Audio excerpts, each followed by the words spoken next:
Back live with you tonight and in focus, and thanks for staying on. Human Settlements Minister Mmamoloko Kubayi is attending the 9th session of the Africa Regional Forum on Sustainable Development. The forum is in Niamey and it will run up until the 3rd of March. The minister is expected to lead the conversation on structural transformation and economic development. South Africa's contribution at the forum will revolve around the implementation of sustainable development goals, particularly in relation to sustaining key communities. All right, for more on this, we are now joined by the minister live from Niger. Minister, good evening. Good to have you, and thank you for your time. Good evening, Tawa. Good evening to your listeners and viewers. Thank you very much for hosting us. Let's begin here, Minister. What are your views on sustainable development goals? Do you think they still provide us with the best possible framework for working together, particularly in the region? I know they would have to do with the whole world, but here on the African continent to face the difficult challenges that we have? No, definitely the SDGs remain relevant. They remain a framework to help us meet minimum standards in terms of ensuring the quality of life of our citizens. Our focus, for example, in the session has been around SDG 11 specifically, which is about building safer communities, sustainable communities, and sustainable cities. And you'd understand we play a critical role because of urbanization, and also by just making sure that the quality of life of people is improved. So UN Habitat provided a report on behalf of the African continent to say, this is what the regional director was saying, this is where we are standing against the world. For example, in terms of access to transport on the continent, we have improved, but quite far in terms of 20% below global trend. And then you see in terms of eradication of informal settlements, there's quite an improvement, but far compared to as well some of the areas. SADC is doing quite better compared to the entire continent, all the regions in terms of eradication of informal settlements and slums. And then we looked at, for example, the provision of safer spaces. This is where children can play, but also ensuring that people have quality air in terms of where they are living, not in clustered areas, and affordability of the areas that they live. Again, the issue of inclusivity, because we know that where there are challenges, for example, women and children bear the brunt mostly. Yeah. So it was also conversation about how do we ensure that not only within our countries, but across other countries within the continent and between continents, we leave no one behind. And to understand when the SDG started, the issue around ensuring the implementation, but funding for them. And now with COVID-19 having hit us, now it's a process where we're saying, let's recap, because we're now almost over COVID-19, but we've got to be able to keep track of where we are and still try to achieve our sustainable development goal as per the targets. The underlying critique, though, of the sustainable development goals is that, one, as you've already mentioned, sometimes they don't go far enough, but not only that, people can't wait until 2030, right? People in KZN are experiencing floods right now, and there are places of dwelling are built on top of sewage infrastructure, and government is coming there and digging holes right in the middle of their bedrooms. And people can't wait until 2030. They are living now in these situations, and they will not be able, in some instances, to survive until 2030. The intention is not to wait until 2030. The intention is for us to change their lives, implement progressively towards 2030. So meaning if we target to say we must create safer cities, it means by 2030 we should have achieved that goal. The issue, for example, SDG 8 talks about creation of decent work. And then you would have SDG around innovation, ensuring girl children are able to access food. So you don't wait until 2030. You start implementing now progressively towards eradication of that particular area that you are dealing with. So as you correctly say, if we are to look at climate change, it is affecting us now, and that's why the importance of response currently the issue of disaster, I mean, we were in a panel this afternoon where we were also talking about how do we recover from disasters and also looking at how do we rebuild the cities. How do we ensure, because there are push and pull factors in terms of movement of people, how do we respond to it? Because when you talk about people who are building on top of sewages, if you look at, for example, how people build in informal settlements, and the various areas have been able to say, we look at 70% of the people who are in informal settlements do not qualify for free basic housing.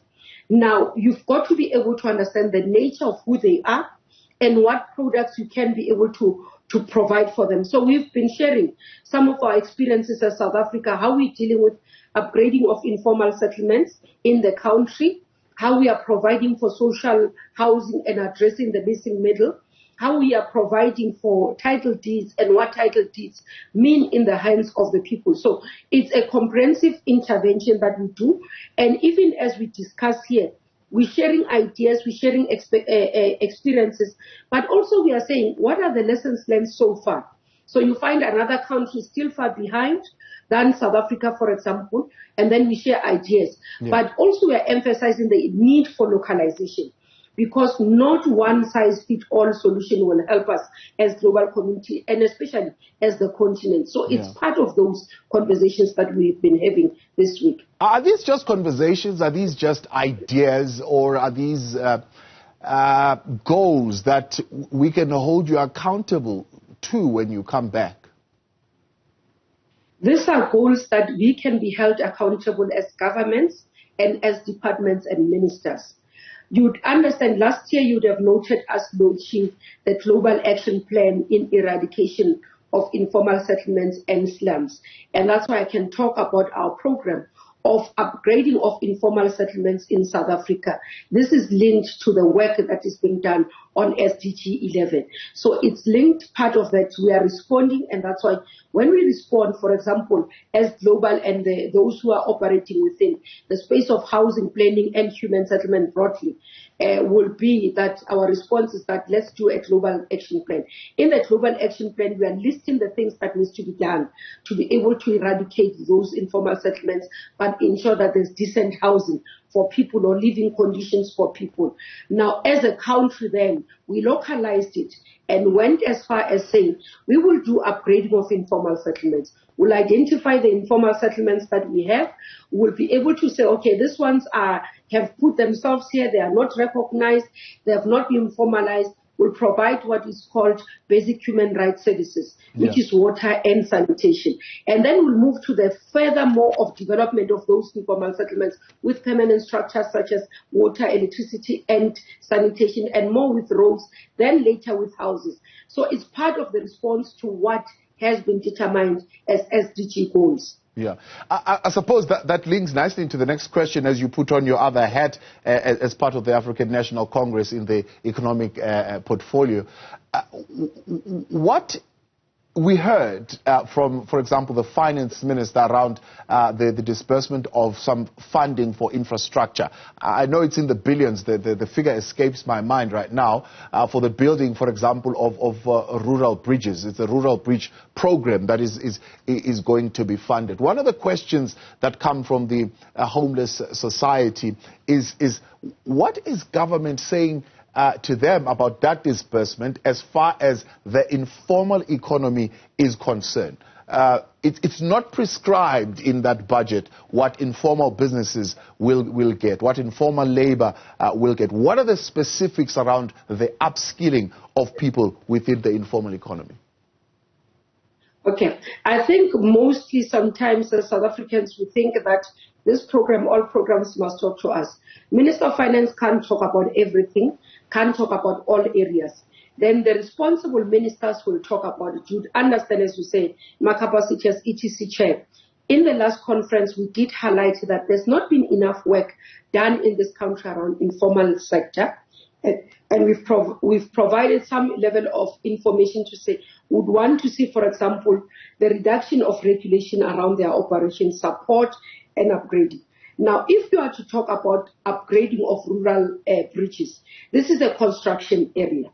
Now, you can't take a person that does not know how to build to go and build. It will collapse. So it's those things that we've got to understand. This is an engineering work that needs skills. And therefore, if we are to train, for example, we do that together with NHPRC. We also have to go and start in training. People must understand that I can't wake up as Mmamoloko having never laid a brick and think that I'm going to lay a brick and build a house.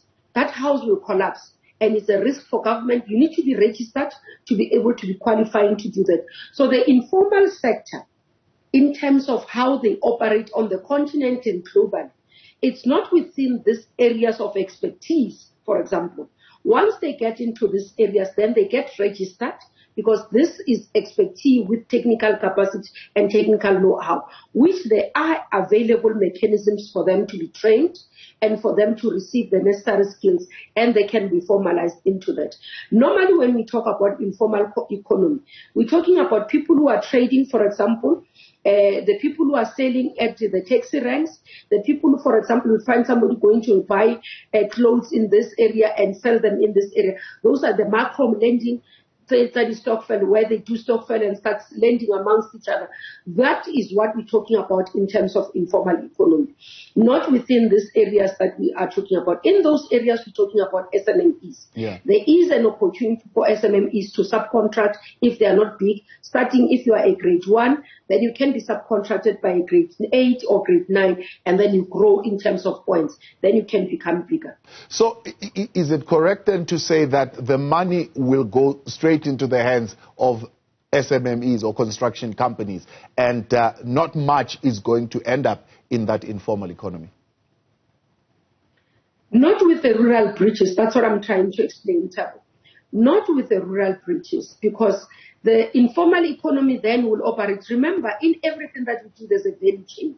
So how the informal economy will benefit is because, for example, when somebody comes and puts aside in these areas, because there isn't a site, then the informal economy will find an opportunity to exist. For example, we'd have the women who sell food in those areas. That's what we call as informal. These are not registered people. These are not people who are running businesses that are registered with CIPC. This is what we call informal economy. The SMMEs will be the people who are registered as small businesses. So there is a huge difference between the two, and I don't think we should be able to complain. So their benefit will be in the informal, because it's more like, as we say, it's an informal economy. So when I come as a big company, I put aside. I could, as an informal sector, provide a service that, because I'm not registered and operate within, it creates an opportunity, and I've got to be able to seize it as it operates. I hope I'm clear on that. Very clear. I hear you, Minister. Grey listing is another area that has now come up and has become a concern. It's been on the cards since 2019. We volunteered into this process of evaluation, and these areas were highlighted. As the ANC, were you at all concerned that it will come to this, and what interventions did you think about that would have needed to come in place there? Because now it does seem, even though it won't directly affect many within the country, however, those who do trade across the globe will find now the process is going to be slowed down. So the economic process is going to be now delayed. There'll be bureaucracy that they'll have to jump over, and in some instances it might even cost them money. Look, the issue of grey listing, I do think that the team has done fairly well. Yes, we were aware, and that's why on the areas that FATF had raised, there were about 130 areas that they have raised. Out of all of those, only 8 that are remaining incomplete. And some of them are at various stages of completion, because what FATF expects is that out of those 80, there must be 100% done in terms of implementation. Part of the issues that we got feedback and we have been able to do, there were gaps in the legislation, and that's why we were required to go back and amend those legislations so that we can close those gaps, and those were done. So there are quite a number of issues. I think what we need to understand, Thabo, is that there are quite a number of things that we still have to educate even our population on. Part of what FATF as well raises around the issue of movement is the cash issue. The issue of money that ends up with supporting or ends up with extremist organization from our country. Now, that is one we have to deal with. The issue of funding, where the NGOs are getting money and where they are channeling their money, has been raised as a critical issue that we'll have to be able to pay attention. Now, there will be regulations and requirements for particular areas so that we close the gap that exists. This, I do believe, that is the work that will continue. You'd note, if you go to FATF's website and some of the reports they've been able to provide, is that to show the seriousness, the country sent a high-power delegation to convince and showcase practically how we are responding to the issues that FATF has raised and experienced and gave them experience. That's why we are where we are. It's unfortunate, yes, that we reached where we couldn't get out of the situation with the 8 areas, but I do believe that within a short space of time, like other countries that have done, we will be able to recover. And we are not the first country. There are many countries that found themselves grey listed. For example, Mauritius. We know that quite a number of people today are investing in Mauritius, are buying properties in Mauritius. At some point, Mauritius was grey listed, and they were able to get out of that within a short space of time because they focused on the areas that FATF has raised. We will do the same as this country, and I do believe that we'll get out of this situation. Minister, I appreciate your time as always, and thank you for availing yourself. Wish you all the best with the rest of the forum there in Niger, and we'll touch base with you once again when you're back. Thank you very much for coming on.